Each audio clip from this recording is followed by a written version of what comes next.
This is Morten from INKISH TV, and this is yet another episode of Over the Skype. And for those of you who have followed this, many different episodes we have done from many different places, I'm so happy that I am with Carla Menéndez, who is from Mexico. So welcome to my show, Carla. It's so nice to see you. And we will tell our audience a little bit in a while why it's extremely important and nice to meet you. But so can you just introduce yourself to who you are? Yes, of course. Thank you, Morten, for having me. Of course. I'm Carla Menéndez from Mexico City. I own a printing magazine called El Impresor in Mexico. Mm-hmm. And who are you and how did you get into this business? Actually, my grandpa founded the magazine 40 years ago. Wow. So, yeah, so I've been in the business practically since I've been born. So, I worked at other companies before, but as a couple of years ago, I am the general manager in the magazine. So yeah, I've always been involved with the printing industry one way or another. Okay, and Mexico. I haven't unfortunately not been in Mexico. So how is it in Mexico, and how is life, and how is the printing industry? Is it fun or good, or how is it? Well, right now, as everywhere in the world, the printing industry is having a rough time.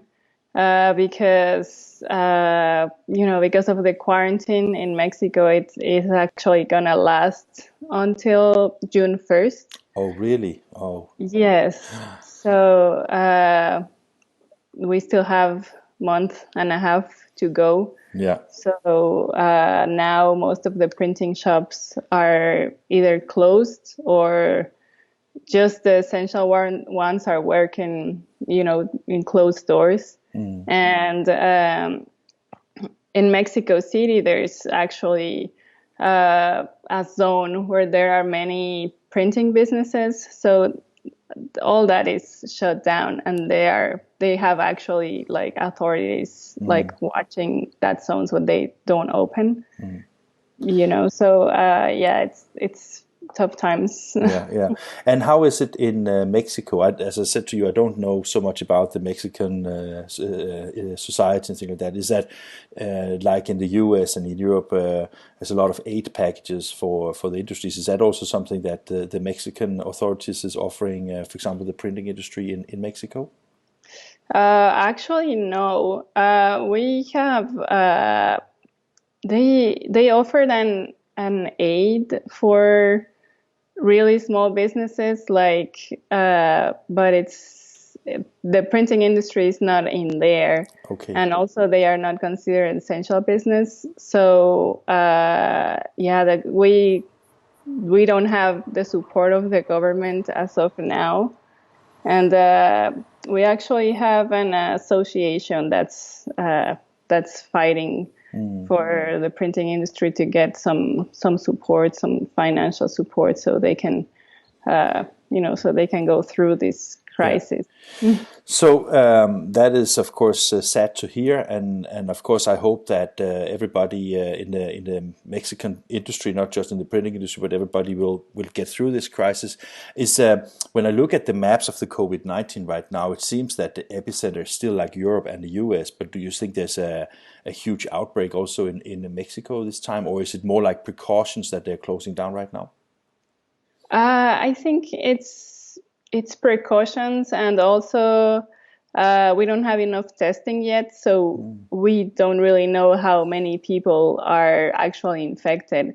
And also, for the people that have been to Mexico City, it's like kind of like New York. A lot of people, places are always very crowded. So that's like a recipe for disaster in these times. So I think that's why the government is putting it until June 1st, just to be safe. Safe, yeah.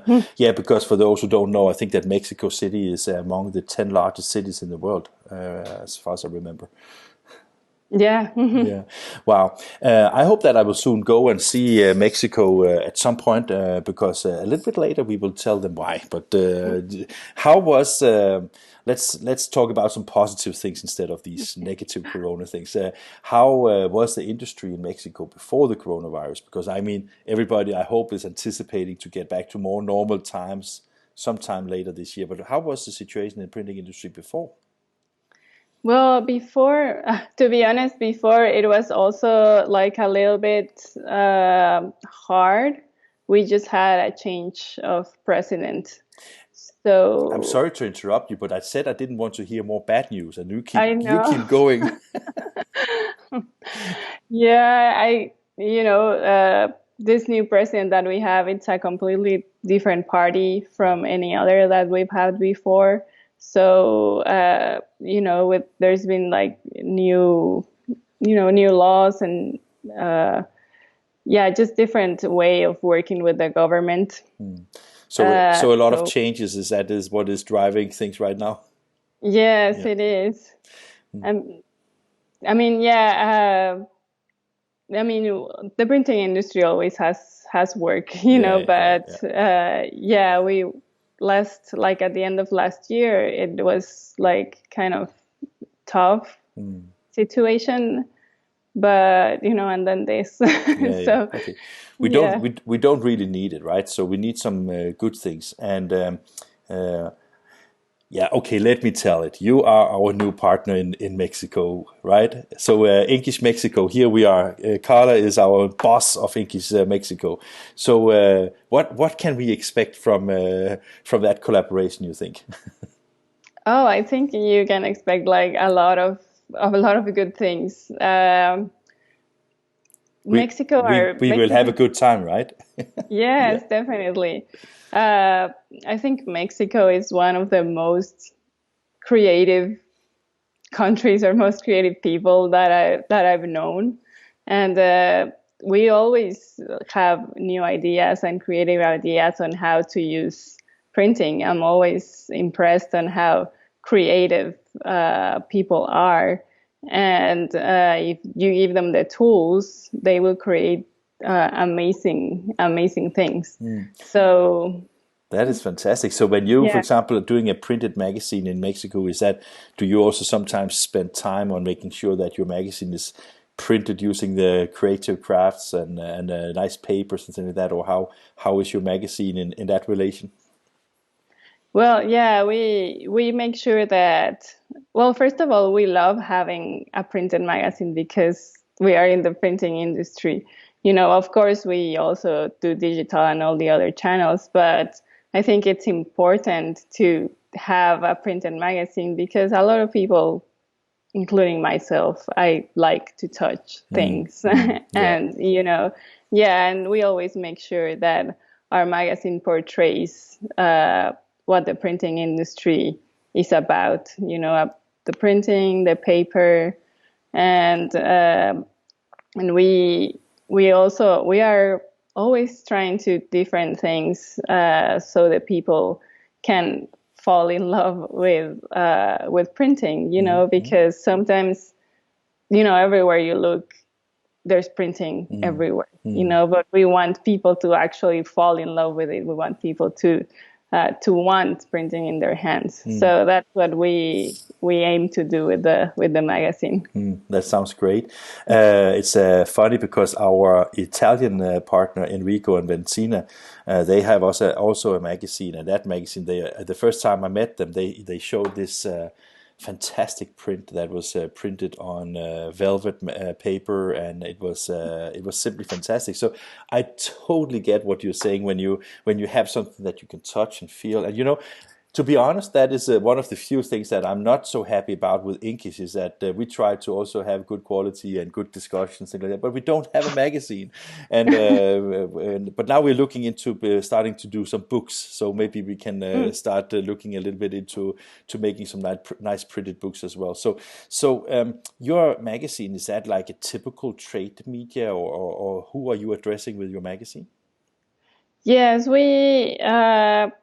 we are addressing, at first we were addressing commercial printers, and then we realized that we needed to address like a broader audience. It's not just the commercial printers or the distributors. So we started featuring articles in our magazine that will appeal to the general public or to the graphic designers, So that's what we are aiming for.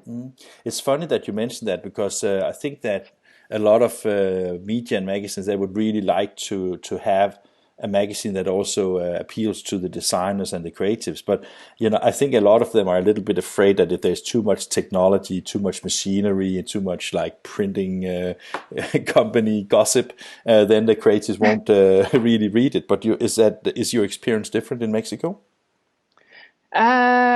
We just had like a little change of editorial in that matter.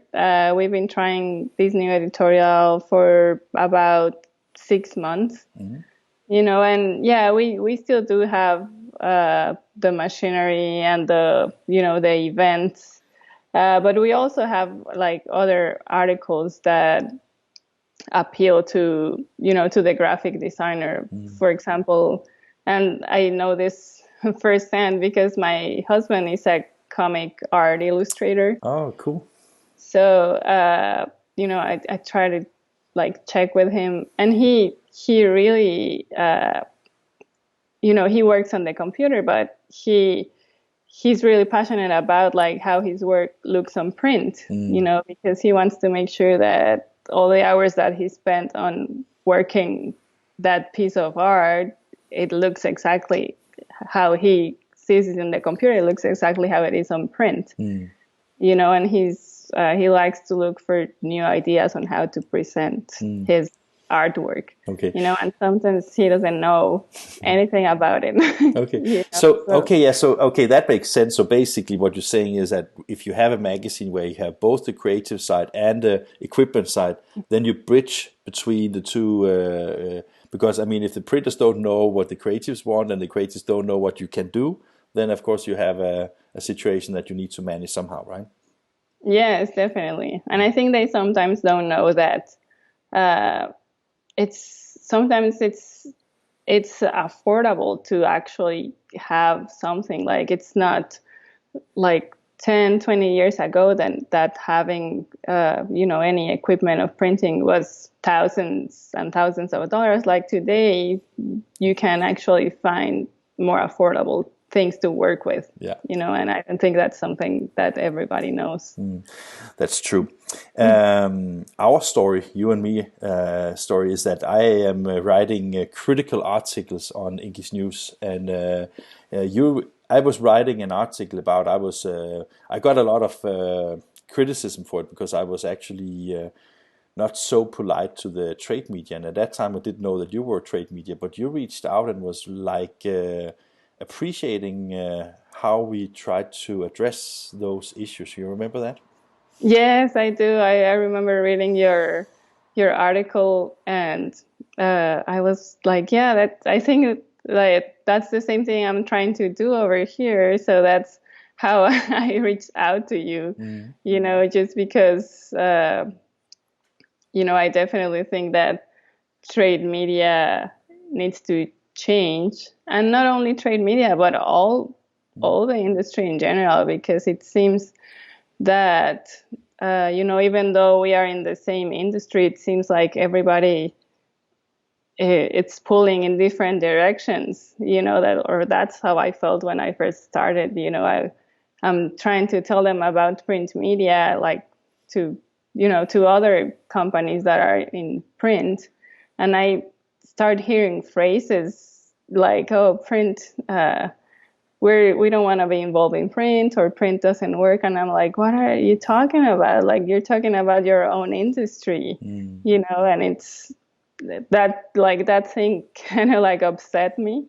So I was like, no, I think that my mission, or our mission, should be to to gather all the industry together, and that's why I'm so happy to partner with you, and have the same goal, and that goal is to make other people fall in love with print, not just within the industry, but just like a broader audience. And then if one does, if one, if one person in this industry is having, is prosperous, then that will create like a cripple effect, and everybody will be prosperous. That was one of the reasons and intentions when we started INKISH, was that saying that if we can find the good stories from not just English-speaking countries but from all different countries, and share these stories with people in all of the world, then hopefully that could make an inspiration to believe in this industry. One of the things, and that is in continuation of what you just said, I think that what the printing industry has failed on, and maybe you disagree, but let me know if you disagree, is basically that when the internet with social media, it was like, instead of trying to emphasize where we are very good and why paper is such a good media, it tried to turn into the same metrics as when you listen to Google and to Facebook. So now it was like, how many conversions do your magazine have, and how many pages are read, and it was never about the touch and feel and the duration of and how long time you spent with your magazine compared to having a Facebook page, for example, right? And that is one of the things I really think is important in the INKISH mission, is that electronic media like video, like social media, like all these things is wonderful. But print is just wonderful in other aspects. So we just need to figure out in which boxes we are using the different media. That is one of the things that is very passionate to me, at least. Yes, for sure. Definitely, like the best strategy is to have just like a media mix of everything. But if you're in the printing industry, you cannot leave print out, So, I think the measures that every media has is definitely different, and you have to know how to combine them all, so you can reach your goals.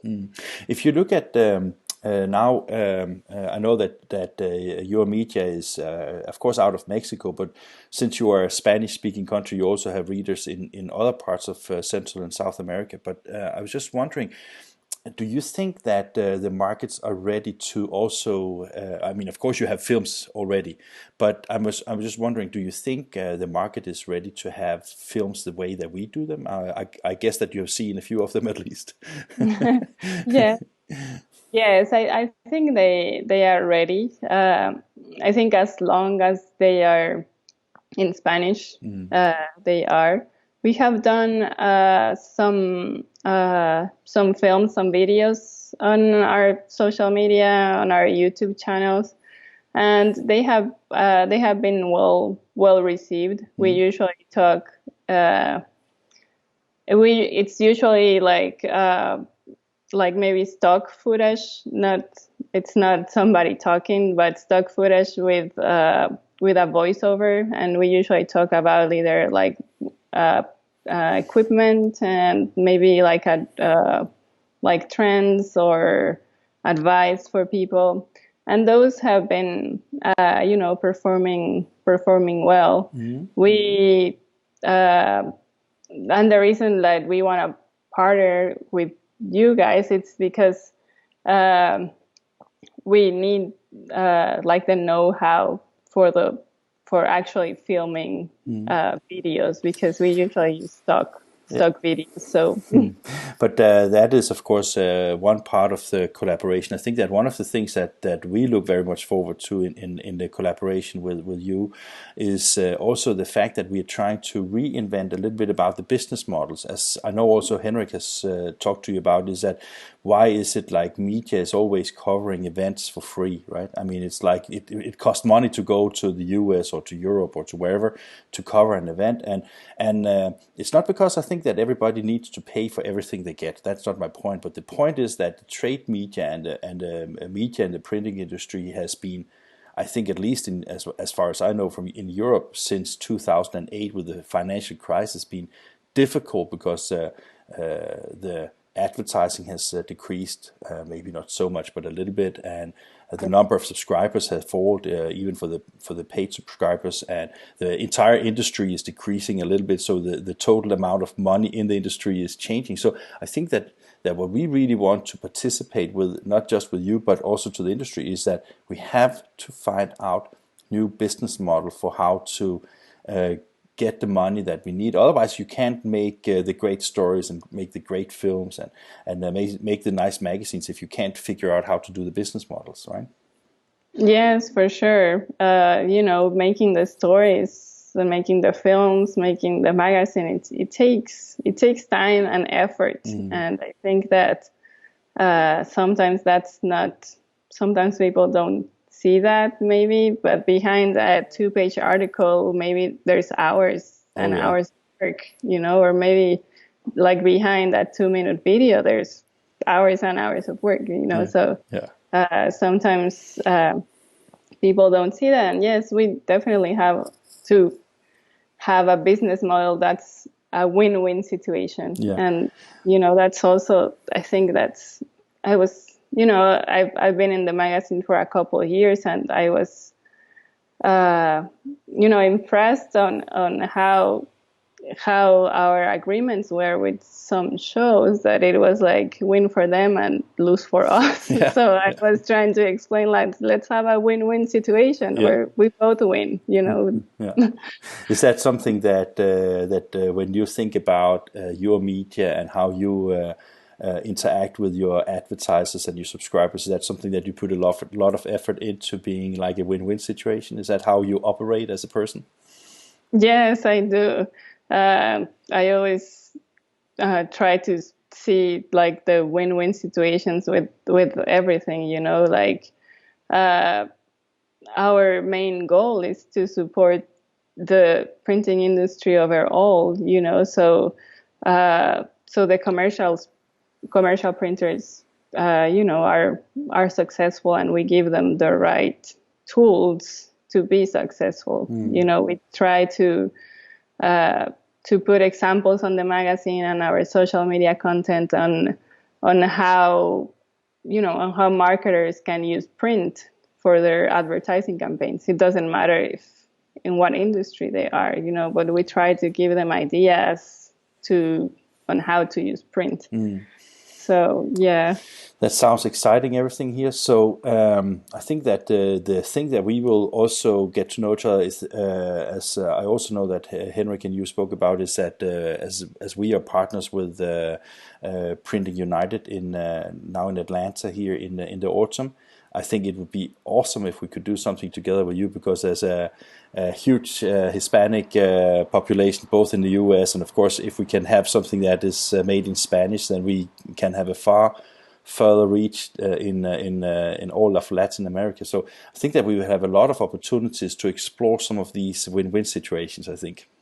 Yes, definitely. Actually, we can see it in our analytics, like our second country that reads our content is the US, and in the US there are a lot of Hispanic audience in the US. Even though they live here, they like to talk in Spanish. And I was just wondering, when you look at the Spanish speaking people in the US, and maybe it's just because I'm uneducated, I don't know, but when you look at the Spanish speaking people in America, are they also owners of the printing companies, or are they mainly labor, in your opinion? I think no, they are owners of companies. Probably there's like a combination of both, but there are a lot of people that are business owners that maybe have a company in the US and a company in Mexico, or maybe just I have seen like a lot of people in the US from Latin America that just happen to have been working here for a company. And then they started up on their own business, basically. Yes. Yeah, that's fantastic. So I don't know if it's a conclusion, but at least it's a stop point. Yeah. So I was just thinking that so with you as a partner for or you and I and our companies being partners with each other, we will now be able to produce content in Spanish. And I think that one of the interesting things is that it, first of all, for me, it will bring Spanish stories or Spanish spoken stories out to the world, right? That is one thing. So the success stories from your region will also hit the rest of the world, because what's in Spanish we will have with English subtitles. But it's also an opportunity that when we have vendors or stories from outside the Spanish-speaking countries, then we can put subtitles in Spanish on them and put them into the countries as well, right? Right. Yeah. That sounds like a good idea. I think that we can trade. This is a great media to trade ideas between countries and continents, even, where sometimes you don't have access to when you don't speak the language. Yeah. Because I've also seen like sometimes a lot of content in German, and I'm like, oh, okay, so that's a nice picture, but I don't know what they're talking about. And so it's like, and what is most common when, let's say that you in Mexico have countries from the US or from Germany in the television, is that like subtitled, or is it mostly like voiceovers, or how is it normally in Mexico? in Mexico, we have usually two options. Like on the TV, we can have subtitles. When they're speaking English, we can have subtitles in Spanish, or we can actually change so it's dubbed. Okay. And they're, even though somebody else is speaking in Spanish. Yeah, and they do the same in Germany, because most of the TV channels in Germany are synchronized with voiceover, and that is when you come from the outside, it feels a little bit strange that you see Kevin Costner talking German, right? Right. Yeah. So is there like a generation gap in that perspective? Is it the young ones, they understand both Spanish and English fine, and then they have the original language, and then the older generation have more like Spanish dubbing, or is that not the case? Yeah, I think I think maybe it's like a generation gap. Who knows? I can talk to, like, from experience. I know that my dad and my grandpa like the content to be dubbed, and younger people prefer the original language. Yeah. I think I like the original language too. But yeah, I must admit that when I see television together with my kids, some of the Disney cartoons, things like that, it's always dubbed, and it does work very fine when you have like good voice actors. I'm just wondering what we should do with INKISH. Should it be dubbed or should it be subtitled? So I was just wondering about that. Definitely subtitle. Okay. Yeah, that would be a little strange thing to have a Mickey Mouse voiceover. Yeah. So, yeah, that's cool. Well, Carla, I want to thank you for joining the INKISH family. I think we have a lot of good things ahead of us, because the paper was signed today, so it's the first time we talk about it. And I also thank you for your insights about both your magazine and also the things we spoke about about Mexico and Spanish speaking territories, basically. So thank you very much, and I look very much forward to be working with you, and I can guarantee that when the coronavirus is finished, then I will find time and come to Mexico and talk to you. Oh yeah, that'd be great. Thank you for having me. Yeah, sure. See you later, right? See you. Bye.